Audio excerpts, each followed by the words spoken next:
All right. Hello, Sooner Nation.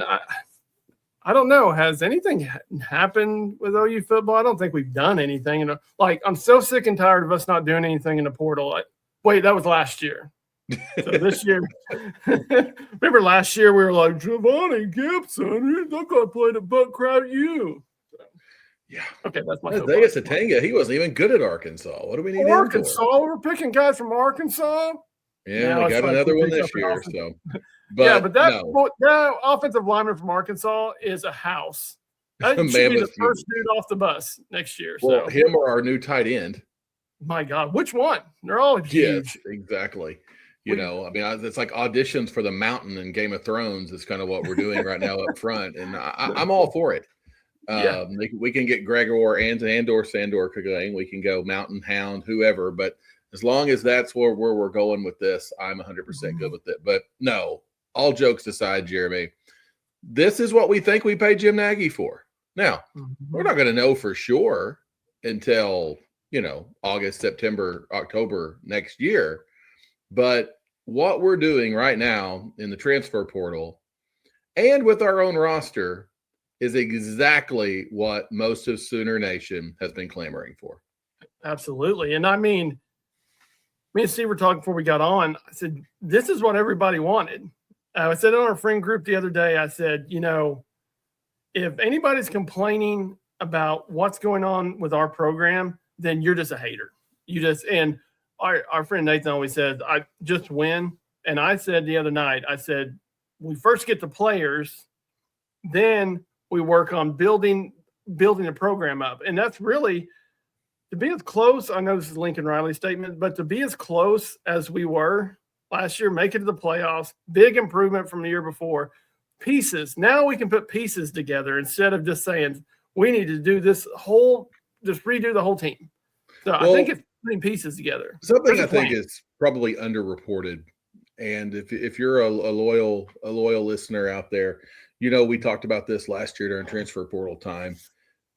This is the first year OU has gotten full SEC money. Okay. Yeah. We have been playing before that, even though we were in the SEC with less money. We weren't getting our full revenue share. We weren't. And this is our first transfer portal with a general manager. And so this is really the test, just like last season was the test of can Brent Venables coach in the SEC? We all think he passed that test. Now, he didn't make an A on every lesson. No season where you lose to Texas is good. I 100% agree with that statement and all those things. But we passed that test. Now we've got to pass this test in order for us to get to that ultimate test, and that is to go get that 8th national championship. And what we're doing right now seems to be what the ingredient is. Yeah, the ingredient is getting older and getting better. And I think we did both those things. Look at our 2 tight end signings. Both those guys are 5-6 year players. Those are grown men. Yeah. That's what this team needs to take this step. That's what we are. We are in a push your chips to the table year. And I'm really, really glad that that's what we're doing in the portal. Absolutely. And it's a plan. They have a plan in place. And I think what's so frustrating, and not just OU, but any school, whenever you're throwing darts against the wall, seeing what sticks. And it felt like and to me here lately, it seems like every target that they've gone after has hit. You look at our wide receiving core. Everybody's putting all their chips in on Cam Coleman. They're going to pay $4 to $5 million for Cam Coleman. With Satanga, with Livingston, and Terrell Harris from Virginia, they average probably about all 3 of them together $2.2 million. Yeah. That you can call that bargain shopping. You can call that smart money. So, what happens if you pay $4 to $5 million for Cam Coleman? First game he tears his ACL. Yeah, and we wish him luck going forward. I think everyone who got to see all the practices and stuff talked about, a difference maker that Giovanni Gibson was going to be. We never saw that. He broke his leg. Yeah. And when you put all your chips in that basket and, the diversification that we've went out there and we got Trell Harris, we got Parker Livingston, we got the tight end Hayden Hanson, we got those things, and I think we're still going to add at receiver. And I hate to see some of the guys go, but if this clears the path for a guy that I think, not that Jeremy and I are in the exact same echelon of media as these guys, but it was interesting listening to Gabe and Teddy talking about how we got to find a way to get Elijah Thomas on the field. And those are guys who get to go to practice all the time. They talk about every time he's out there, he makes a play. I mean, if some of the portal departures at receiver opens that up for him, better. Well, don't you think the conversations hadn't already been had with him? Like, you're going to get your opportunity, and he's been. And he was a good soldier. I mean, he was one of our better special teams players. I mean, did all those things. So they could have easily redshirted him last year. I mean, let's call it what it is, but they saw the talent on him. I mean, he played good on special teams. He did what you have to do to get time, and also too, I think they look at it as, if this guy's as good as they think he is, redshirting is kind of hit and miss sometimes. It's like, okay, we're going to redshirt him, only getting 2 years. Yeah. I'm not saying Elijah Thomas can go and be just this ungodly, receiver. But that said, you got to look at some of this stuff and say, you just look at what's been, and this is the point I think Jeremy and I are trying to make with this is, and why are we talking about Elijah Thomas on a transfer portal pod? Same reason Gabe and Teddy did. And the reason that they did is there's a plan in place. We've got diversified things. Our friend Darren was asking how tall people are. He was really big. Jeremy's got some notes on heights and everything for everybody. But we didn't go and get a bunch of this 5'10" receivers. Okay. We got some tall guys. We got some fast guys. We got some inside guys. We got some outside guys. Okay. Yeah. And that's what having a plan and executing it's about. So, we've got hot and stayed hot with the portal. And I had this question brought to me today, Jeremy, and I'm going to bring it to you. Who do you think is the most, quote unquote, important or biggest signing we've had so far? Well, that's a good, very, very good question. Because I honestly think Marion Harris, the offensive lineman from Arkansas, just because it moves guys into their correct position.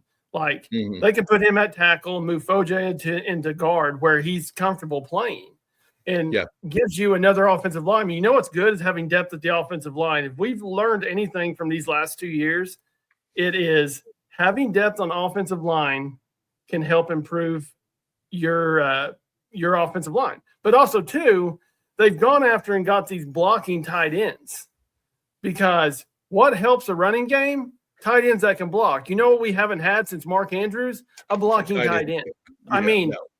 Stogner was a very good tight end. He was a pass-catching tight end. Braden Willis got the same thing. I mean, I liked Braden Willis, but, I don't think he was Braden Willis was blocker. But but that's not how Lincoln Riley's offense was. No. And Arbuckle has to have a running game. I think you're not going to see what Arbuckle's offense can do until he establishes a running game. I really do think that. And I think that's probably a little bit of him too, saying, get me some guys that can block. Well, big dudes help in football. We wouldn't got some big dudes. I've learned that. To answer that question that I asked, to me, it's Cole Sullivan, just for the simple fact of I think we're such a defensive driven team. And I think what Cole Sullivan means personally, and this is not without, this is with limited knowledge, obviously, but I still think Kip's back. Okay, I do, but I don't think Heineke will be. No. And I think, I think what Cole Sullivan is, and he's a multi-year guy, it's like when Sammy O went in the portal, we upgraded right there, guys. And that's a crummy part of this. Sammy O's been a good player. He's a good athlete, just like Kobe McKenzie. Good player, good Sooner, all that stuff. But look at where Kobe ended up, Northwestern. We told you it was a Pat Fields type thing. Great kid. Pat Fields ended up at Stanford. Okay. Kobe McKenzie, great kid, ended up at Northwestern. Those are great universities. Take advantage of the scholarships. Get you some stuff. You're going to make a lot of money in the future. But adding Sullivan just made our linebacking core what we need it to be. And we just do. We need it to be elite because we've got elite linebacker coaches. I think we've got 3 of them, honestly. But I think we got the best one in football, a guy named Brent Venables. Yeah, for sure. And I mean, Jeremy and I were talking before, when Brent got on a plane to go seal the deal with Sullivan and flew up to Michigan to go seal that deal, I mean, that just shows you, number one, the cachet he has, because insiders were saying, he looked like he was probably going to stay there, blah, blah, blah, blah, blah. But Brent went and closed the deal. And so hats off to Brent. And to me, and that's nothing against, I think Hayden Hanson's a big signing. I agree with Jeremy. I think the offensive lineman's a big signing. I think Terrell Harris is a big signing. I think having playmakers is important. But to me, Sullivan is, because I think even though I expect us to be very much improved on offense, this team's still going to be built on defense. Oh, for sure. And going back to Giovanni Gibson, I do feel sorry for him because not only did he break his leg, but he didn't get a healthy John Mateer. I was saying this to Steve before he got on. A healthy John Mateer changes the whole aspect of our season, and you can see it against Alabama. I mean, the way he's slinging the ball. Guys, I know he had a bad run. You want to compare him to Baker? Compare him to Baker when Baker tried to play hurt his last year in Cleveland. It cost him his job. And that's why a lot of times these guys playing through injuries, it can help you and build your team morale and they can rally around you. Or you can have a guy who's throwing with 4 fingers on a football. Guys, I'm just telling you, John Mateer is not as bad as people's making him out to be. I promise you the guy can play football. And I think here's the deal. Give him a healthy season, a second year in the SEC. So here's the deal. This is what we've all talked about this in our friends group, and this is not just us. We often talked about how Brent's loyalty is at some point going to get him fired, that Brent's loyal to a fault. Well, we've seen an adjustment to that in this window already. Do you not think Brent had a great relationship with Kobe McKenzie? Okay. Do you not think Brent, do you think getting rid of Joe John was easy? No. Okay. Do you think some of the things that we've done, and I'm just mentioning linebackers because these are guys that Brent deals with on a day-to-day basis, but like Samuel Masigo and, that sort of thing. No, this is hard, but we have told those guys, whether it was Nagy or Brent or whoever, but as a football program, we've moved on and we've tried to improve on those positions. And if we thought we could improve at quarterback, I'm telling you, we would have done that. Okay. Oh, for sure. 100%. If we thought there was something better out there than John Mateer, I think that's a situation we wouldn't win. We are sticking with John Mateer because the decision was made by Brent, by Jim Nagy, by Ben Arbuckle. I think those 3, and you can talk percentages on who makes the most. I think it's Brent's call number 1, but whatever. They made the decision John Mateer is the best person. Here's another thing, guys. If people didn't think John Mateer was very good, we would not be getting the skill players that we got in.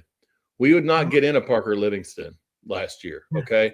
Because that's a guy who he had a choice, us or Indiana. Those are pretty good choices, okay? And he's coming here. Now, some of that just to spite Texas? Probably. That's great. Yeah. Screw them. Okay. Well, let's touch on the Parker Livingston stuff because I think it's fascinating. And I just brought it up about the Cam Coleman deal. Texas, Parker Livingston was a casualty because of Cam Coleman. Yep. They had to cut money. You're spending $4 to $5 million on a receiver. The players have to leave. You can't just keep paying players. Now, I know that they've said the number's been thrown around. I think 800,000 is what they locked in on Parker Livingston. I know that Indiana came back with another number that was actually higher than what OU's was, but Parker Livingston being closer to home where his parents could go to every game was more important to him than more money. So it is what it is. I do think it is a little bit of I want to go beat Texas because they didn't need me. I do think you're stupid and you're naive if you think that doesn't go into it a little bit. It is 100%. What it is. And it's the same thing and I'm telling you this as an OU fan, if the same thing happened where Parker Livingston played for the University of Oklahoma, and he had to leave because we were trying to get Cam Coleman, I would say, listen, he went to Texas because he wants to beat us. So you guys better get prepared for that. And the crap that this kid's getting, I mean, I know George Stoya tried to talk to his dad, and he said his dad was very nice, and he said, I appreciate you want to talk to my son, but like, let's not pour any more gas on the fire right now. So, which means they're getting more crap. And you know what? You have to expect it. Jeremy being more of a softball guy, than I am, but this being a pod that does mention some other sports and talking some softball, I mean, this just completes the Bordy trade. It's fine. Yeah. I mean, like Parker Livingston was a player to be named later. I mean, like, look, it's good. We completed the trade. It's a good deal. We win. Yeah. I mean, maybe they throw in some cash maybe at the end. Yeah. Maybe. I don't know what Bordy is. Bordy might be really good, so they might need to, throw in a kicker, but we'll see how the season goes, no big deal.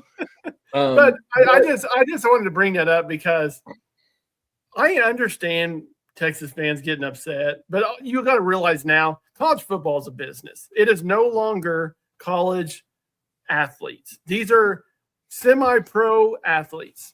They're going for money. And you know what? Everybody's on a 1-year contract, Jeremy. Everybody is. Everybody's on a 1-year contract. I mean, no players can get out of that contract unless you're the Washington quarterback. So holy crap on that. But like right now, I think we aren't. I mean, like talking about Cam Coleman, I think right now he's at Texas Tech, and I know USC kind of took some crap for backing out with him and that sort of thing too. But I mean, it's just like anything else. There's business decisions to be made. But once again, I mean, yes, if Jeremy and I were running OU and I said on this pod, I would go give Cam Coleman that money. And I still think it'd be great to have Cam Coleman. If Cam Coleman decided to come be a Sooner, I'd be 100% on with it. But you know what? It's not my money. It's not my decision. But I understand the intelligence in what we're doing because we didn't just go throw, and this is no shade at, at the Giovanni Gibsons and those kind of people. But if you've got Satanga and you've got Trell Harris and you've got Parker Livingston as your 3 best receivers, you've got guys who have proved it at Power 5 or Power 4, I guess it is now, schools. There's nobody there that has anything they have to prove. They just got to go be who they are. And to me, they can all get better, especially Livingston, who's young, can all get better. But, while I really question what's happened with Emmett Jones as far as high school talent and keeping them and developing them and that sort of thing, you can't lie and say we haven't had success with transfer receivers because we have. Now, some of that's because of the failure of our high school receivers, chicken or the egg kind of a thing. But I do have thoughts that those guys can go and get better. Let's look at it too. That last year, what was a big complaint? Well, we're not going after big receivers from big schools. Yeah. This year, Virginia, Texas, let's see. We got Michigan. Arkansas offensive lineman. Colorado State, you can say what you want, but I use my friend Darren as a gauge of what he thinks, and he's asking, okay, which one's more important linebacker? Is it Sullivan or the Colorado State kid? And crap, we might get both of them. Yeah. I mean, in the end, we might honestly get both of them because kids that are going in the portal, if Brent Venables comes to your front door, you're going to listen. I promise you. Especially if you're a linebacker. Yeah. But that's what I'm saying. And probably the biggest praise, if you want, people are talking about Cole Sullivan. I mean, he's number 1 linebacker in the portal. His comparison is Danny Stutzman. That's what they compare him to.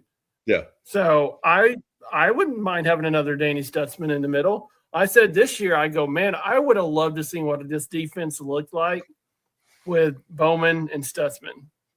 But that said, it's still I guess what I mean by that is I wish those guys would have had more years, just like one more year. It's like where this defense is.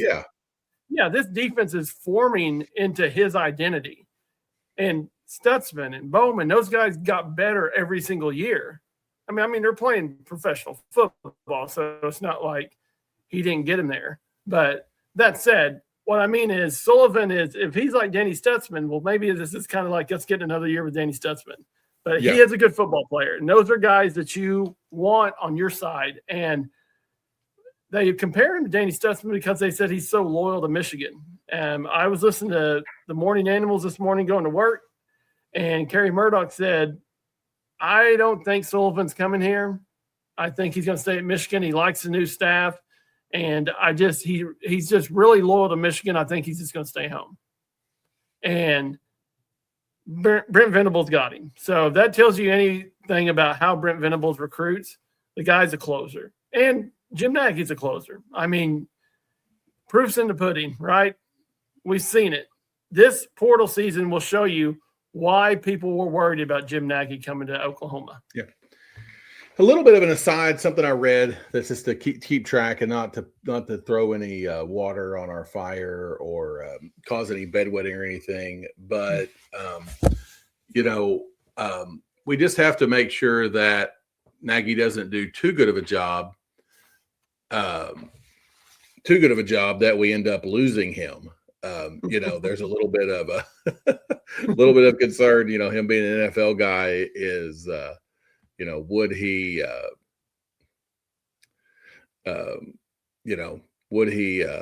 he bounce back to the NFL? So as of right now, guys, there's no truth to any of those Nagy going back to the NFL rumors that I think there's any traction to. But there are some people interviewing for GM jobs that maybe he wouldn't be the GM, but go as an assistant GM or that sort of thing. But I don't think an assistant GM job in the NFL is as good of a job as the GM of Oklahoma Sooners. And from what I understand, we are paying Nagy quite well. So, and to go back to an old saying Bob Stoops used to say, if people are wanting my coaches, that means we're successful. Exactly. So, yeah. If people are wanting Jim Nagy, then he's doing a damn good job, right? Yeah. And guys, it all looks good right now. We still got a seat on the field. We don't know. All these guys may be huge, giant bust. They might be. We don't know. We may have, not to sound like some of the internet trolls out there, but we might have signed Spencer Brown on the offensive line, and all the skill guys might be Jaden Knox. We don't know.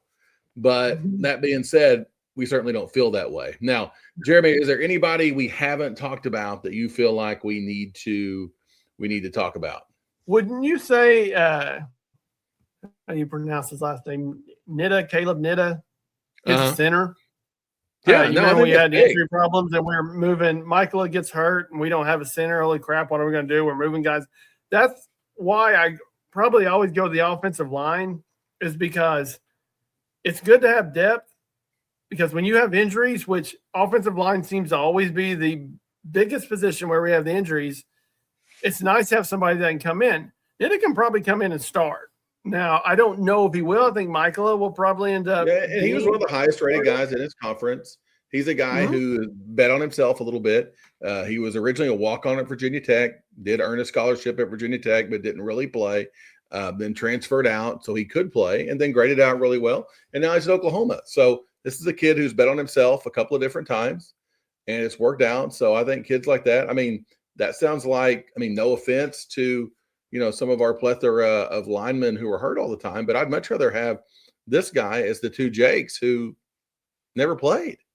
Yeah. And, best of luck to those guys. I think, they probably both found, I think one's going to OSU and one's going to, where was someone in the Big Ten? Yeah, Sexton's going to OSU. Was it Minnesota, maybe, with the other one? Where Taylor? I can't remember. But best of luck. But yeah, what I'm saying. Like we were just talking. Most important ability is availability. Yeah. Like me and Steve were talking beforehand. We mentioned this on the last pod. There's a little bit of luck that goes into this. Cignetti is cleaning up in the portal again. Like Indiana is probably going to be a preseason number one. Who's to say the TCU kid goes in there and does the same thing Mendoza does? Yeah, we don't know. You don't know.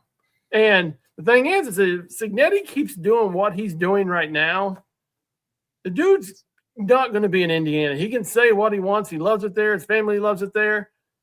In the end, if the NFL calls and they offer you money, I used to say it when Bob Stoops was here. I'm like, I can't blame the guy because this is your profession. If I'm at a profession and somebody offers me $15 million to leave my job that I'm making $4 million at, I don't care. You can say, well, I'm already rich. No, you know what?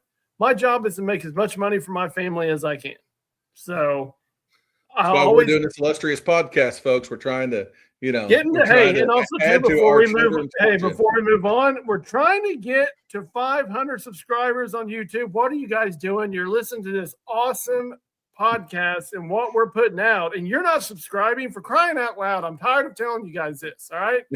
I'm sitting here watching OU play basketball too while this pod's going on, and we're trying to close it out against Mississippi State. But that said, subscribe to our podcast. It is, we're giving you gold. All right. It's gold, Jerry. It's gold. It's gold. Oh, man. No, but I do. And also too, something that we haven't mentioned, and it was a big part of our season last year, running backs. We get Lloyd Avant from Colorado State. Good quality running back. I think he's a good piece. You know what I like about it? He's not a big name running back. I don't think we need a big name running back. We don't need to go spend money. Well, you know what I like about him, Jeremy? I like the fact that he was recruited by and played for Kevin Wilson. And Kevin Wilson is not a fun guy. He's the kind of guy that old curmudgeons like Jeremy and I like, because he's the kind of coach that like Jeremy and I played for and enjoyed being around. And he's the kind of guy who's not going to rainbows and sunshine somebody. He's a butt kicker. The fact that he was like, you know what, I love playing for Coach Wilson. I'm going to go back there at Oklahoma and pencil in right now as probably the number 3 back, maybe 4 behind Hatton, who knows, but he's going to go in there because DeMarco's a hard ass, guys. We need somebody in there who can take DeMarco being a hard ass. Yeah. And, I just think that's an underrated thing that I haven't really heard people talk about a lot, but to me, he is going to be a fit personality wise, which, I think is important. Yeah, for sure. And I think a lot of people have asked, like, why are we not going after more running backs? Hatton is coming in. So he is, I think, a piece that they're looking at that could probably play early. Get some time in. They might look at doing him the same way they did Peterson. You remember when Adrian Peterson came here his true freshman year? Yeah. He had Keelan. People are like, why is this guy not getting carries? He's a stud. And they just gradually, every game, gave him more carries. And I think that's what's going to happen with Hatton. I think the kid is a game changer. I think he's going to be a good college football player. I do think we'll have to pay him. And it all comes down to it. Let's hope we do. But, here's the thing with running backs, man. You just don't know. It's all about hit rate. It's all about, fit and all of that stuff. But there is just absolutely no telling on who that person's going to be from year to year. Cause you don't know. And like you said, the portal is a little bit like NFL free agency. You've got to go spend for receivers. You've got to go spend for offensive linemen. You've got to go spend for quarterbacks. But at running back, it's kind of like the NFL draft. A lot of times the best running back might be now. There's the Adrian Petersons. There's the Derrick Henrys. There's those guys that are absolute freaks of nature. And we hope Hatton's one of those. But if he's not, who knows? Maybe Avant fits great. Maybe, Torrey Blaylock had a good true freshman year. Maybe he's even better next year. Maybe Xavier Robinson's finally healthy and, gets even faster and just, everything works out. We don't know. It may be the other running back that we signed, whose name I forget right now. I'm not really even sure, but all that being said, we don't know. But that's what running back is. They're lottery tickets. Yeah. And you buy them and you hope they pan out. Well, that's pretty much, and you could say about any position, really. We're raving on what we've done, but the reason we're doing that is because we've seen examples of these guys shining where they're at. They've made good plays. You look at the Arkansas offensive lineman, he started. He's, it's not like he's. You put the amount of games that guy's played in the SEC, That's a plus. If you're playing SEC football, well, he's not going to be starting freaked out offensive going line. up against some of these freakazoid defensive ends because he did. And I do think that you look at the first year in the SEC, I do think there was a lot of that. And I still think there was a lot in the second year in the SEC. It's just these guys, it's a different world in the SEC. It is. You can say what you want, but they are just they're built different. It means more. No, it does. I mean, okay.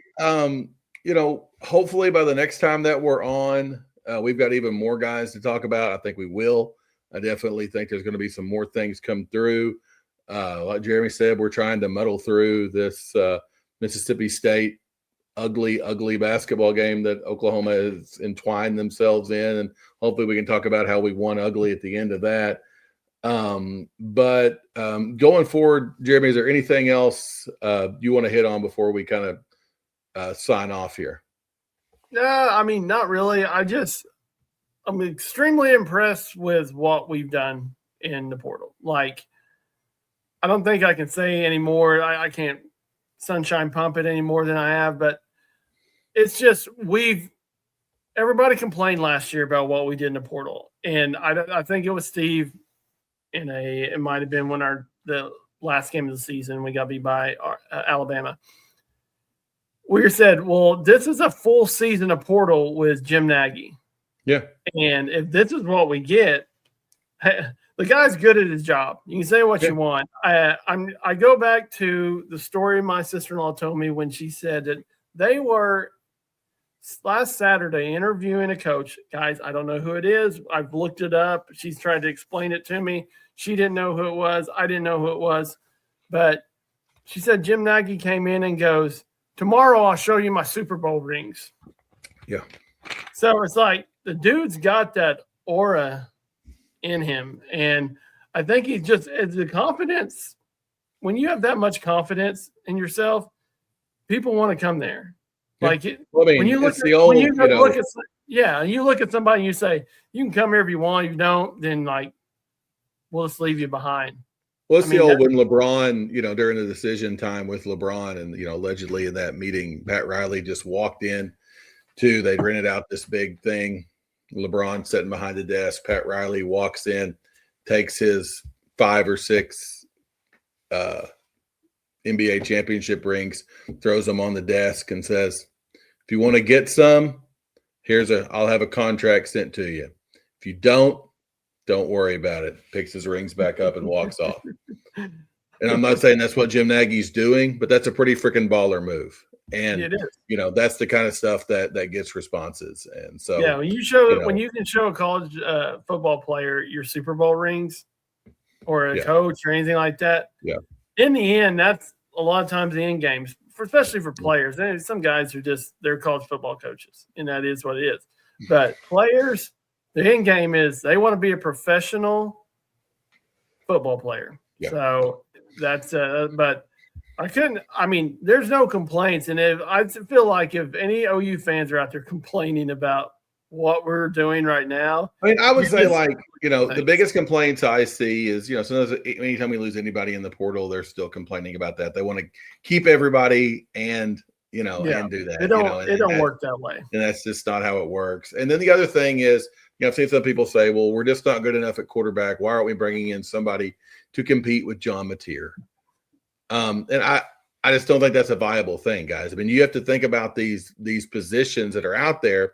And Jeremy and I have always been pro Hawkins people. And I think it's probably a good fit with Rich Rod and all that stuff.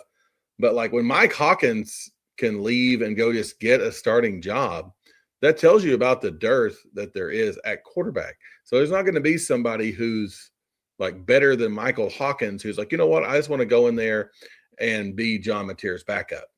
That's not what it's gonna be. So I could be wrong. I'll eat crow if I need to, but don't anticipate that.